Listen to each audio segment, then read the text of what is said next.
trying to like do an opening thing. I'm not a videographer and I have no experience with this, so I thought maybe looking in the mirror and pointing at the mirror with pointing at the screen, which is pointing at the mirror, we realized we have infinity.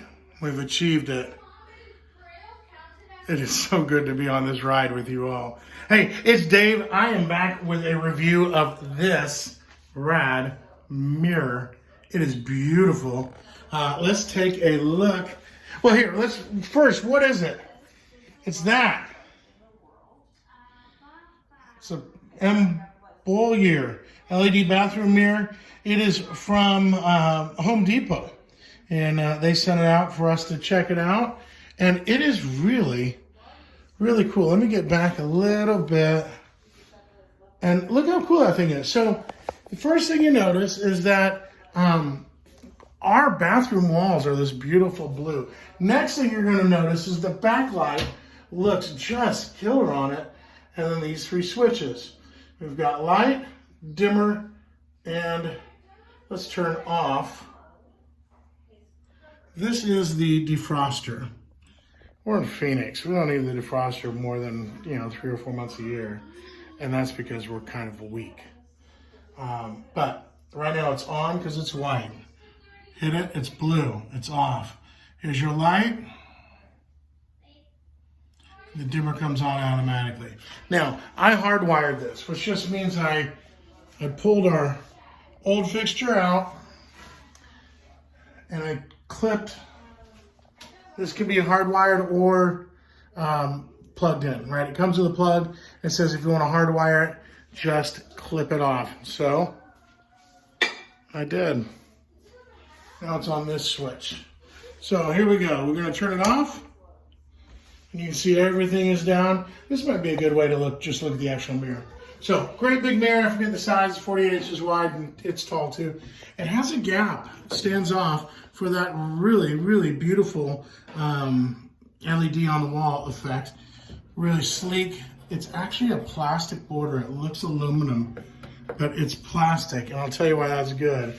We're in the bathroom where everything is breakable. So I had a piece of foam on our countertop to protect it, but it just made me nervous because aluminum on porcelain is a bad combo, right? And then it has this frosted strip, so clean black frame, very tiny 1/4 inch strip mirror. The mirror is nice, it looks good, and I look good, right? So here was one thing. We are in a 1970s built house, and so they put this tight to the wall. So open, and if we open too far, smash over, right? So this mounts on a French cleat. Well, it's not a French cleat, but it's like that. It's like a really sturdy Z flashing.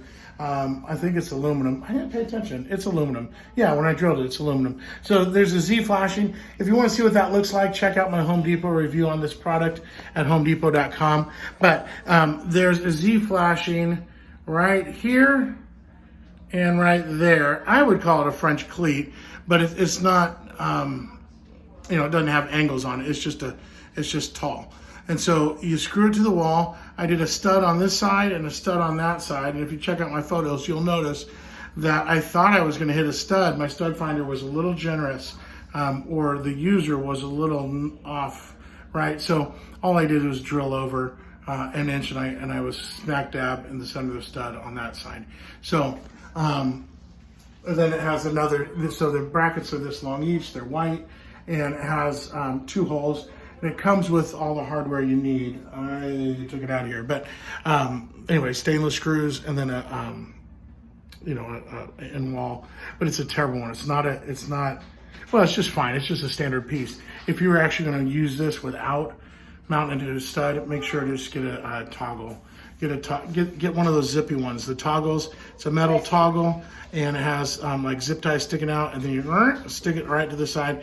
That will be sturdy. But I wouldn't count on just a regular insert to hold it. So anyways, back to the mirror.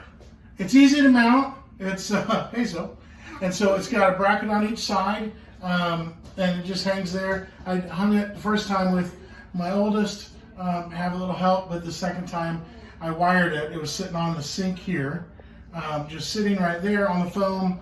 I wired it in, and then I lifted and put it up myself. It's really easy to install. It's really all you need is 2 screws, but you should do 4 holes just to keep those French cleats level, and then wired it in. So here we go. I'm going to put it on. I put it on my main light switch, and you can see it's kind of a warm light, right? Well, if we do this, oh, turn it off. Hold on. Oh, I made it cool. Hold on. There we go. See it? Daylight. Warmish. Really warm. That'd be so cozy in the winter. Let's go back to daylight. And then here is the dimmer in action. All you do is push and hold. It'll go the opposite way. I mean, it dims down so far. Not like so far, but like it's not a bad dimmer at all, especially for what it is. I mean, how low are you going to go in your bathroom? So there we go. Dimmer works. Easy peasy. If you want a night light, I think it's going to be a little much for a night light. My kids wanted to use this like a night light, but we put in, that to be the night light, which is plenty bright. It's a little, it's a bulb from a water dispenser. So I think this one's going to stay all the way up. That's probably full brightness. So if I had my way, and there was maybe a toggle on the back, and I didn't look very hard, but there should be a toggle on the back. So if you hardwire it, when you plug it in, you turn it off, when you turn it back on, you should be able to have it come on without the defroster, dehumidifier, defogger. So I would like the option to make it come on without the defogger, but listen to this. It only runs 10 minutes. It's not like it's going to kill your bill, right? So in 10 minutes, it automatically turns off. That's not a big thing. I forget, I think the max draw is like 2.5 watts. So on the back, it said max draw, draws 0.6 to 2.5 watts. So if we're like this, defogger on, lights full brightness, we're talking, 2.5 watts? Let's say they grossly understated it and it's actually 5 or 7.5 watts. Give me a break. The heater turns off after 10 minutes. And it's just a sticker pad in the middle. I could just take it off. Oh, that's it. I should probably just, anyways. I think the defogger is going to be nice, right? And then the cool thing is that it remembers your brightness setting and your color temperature. So I would guess that's 5,000 kelvins.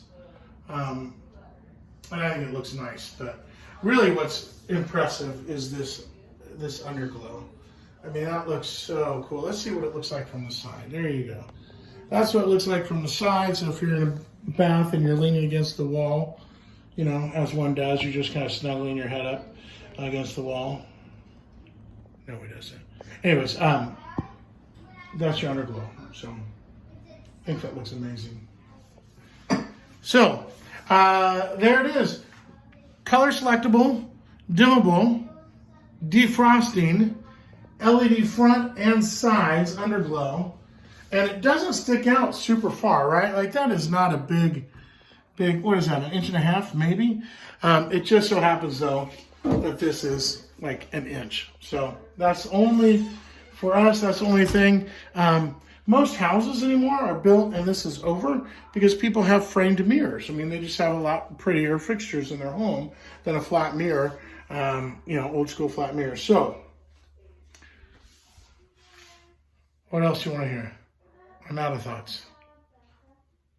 One final thought. My wife said you should call this Rad Dad Reviews. I'm open to it. But I'd like your input on the bottom. So if you want a really killer mirror, I think it looks like a fixture in a resort. I think it looks like a high-end hotel or resort fixture. I mean, I think that's their actual market for this, and they're bridging the gap to consumer residential stuff. So I think it's pretty. I think it's really pretty. And I might move my medicine cabinet over just to accommodate it, you know, just move it over 6 inches where it should go anyways. It'll look better. And I could use something. The only thing that will allow that to open all the way, the only thing is just a total flat, you know, standard pane mirror. So that thing also being where it is means that we had to have fixtures that sat much higher than you would typically have a light fixture.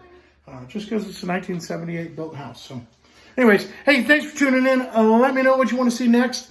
Coming up soon, I've got this really gorgeous 56-inch indoor-outdoor fan. It's rated for both. It's wood look blades that are, they are, you would swear they're wood, but they're actually plastic. So perfect for any environment, really. And you could just order, you know, 6 of those and put them around inside your house, onto your patio. So we're going to replace one of our patio fans with a 56-inch gorgeous smart fan that you're going to love seeing. I am really into ceiling fans. So let's thank this mirror manufacturer. Here they are one more time. Mbolyeer. Hopefully the title of this video will have, you know what, I'll put the SKU.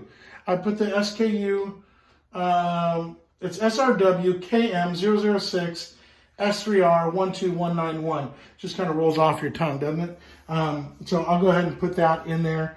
And it is 130 by 96 by 7.1 centimeters. There we go. It has a 7.1 centimeter standoff. Let me know in the comments what that means.